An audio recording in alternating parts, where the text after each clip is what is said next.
Even during times of change, people still buy things, but what they buy is a little different. And if you can spot those trends or opportunities, now's when you can really thrive and reinvent.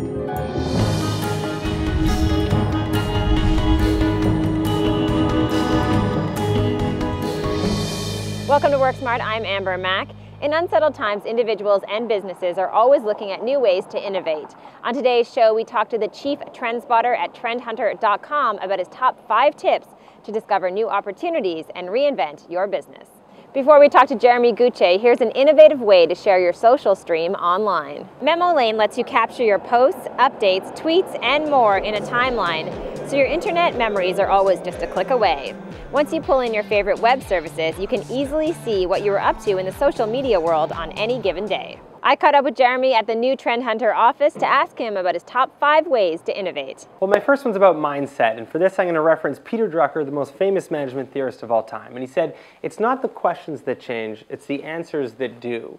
And what's so inspiring about that is that when we go through a time period of change or chaos like we have over the last few years, people often get a little bit intimidated. But if you actually look back through history, you'll see that a lot of the most iconic companies were founded during periods of economic recession. Companies like IBM, Microsoft, Apple, GE, even Fortune magazine. So the takeaway is that even during times of change, people still buy things, but what they buy is a little different. And if you can spot those trends or opportunities, now's when you can really thrive and reinvent.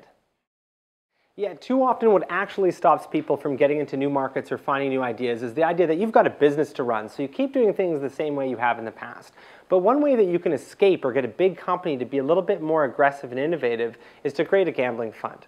Now, my story here comes from the BBC. So at the BBC, innovation means coming up with new TV show ideas. But in the late 90s, market shares started to fall. People stopped tuning into the BBC. So when that happens, the one upside is that your CEO and CFO get fired, and you get a new CEO and CFO. But these new characters came in, and they wanted to find a way to make this big organization a little bit less rigid. At the same time, they couldn't really shake things up too much. So they put in a gambling fund. Ideas that failed through the normal screening process could still qualify for gambling fund money. And the idea that did was The Office, which went on to become their biggest hit in history. And a little story here is all about Brahma and the legend of Marcel Tellis. Now, Marcel Tellis became their CEO almost 20 years ago, and he stepped into Brahma, which was the #3 beer maker in Brazil, and it was struggling. But he grew up on a trading floor. He liked people to be active and intense and sharing ideas. But in most corporate offices throughout North America, what happens is that people are separated in offices and cubicles. So he broke all that down within Brahma, put everyone in the same room in the type of open offices that you see in many companies today. And what that did is it caused ideas to flow a lot faster. Jump ahead almost 18 years, and Brahma, as of last year, became the world's #1 largest beer maker.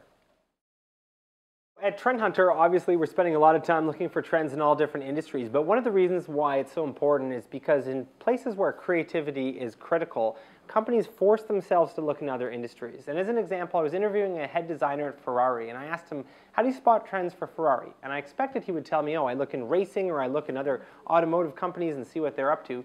And he said actually he spends half of his work time designing female fashion, accessories, and he has an entire line of temples for dogs. And his quote to me was, you need to be more open of the complete possibility of what could be.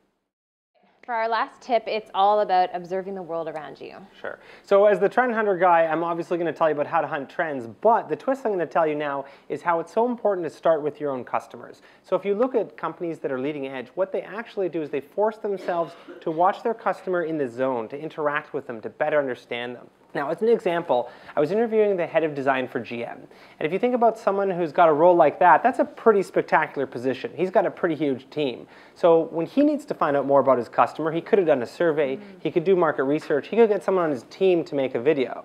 But what he did was a little different. So I asked him about the Escalade, which I was curious about because it's the greatest selling SUV of all time. Instead of doing those traditional forms of research, what he did is he went to the most dangerous neighborhood in Detroit. And I want you to think, who's driving the Escalade in the most dangerous neighborhood in Detroit?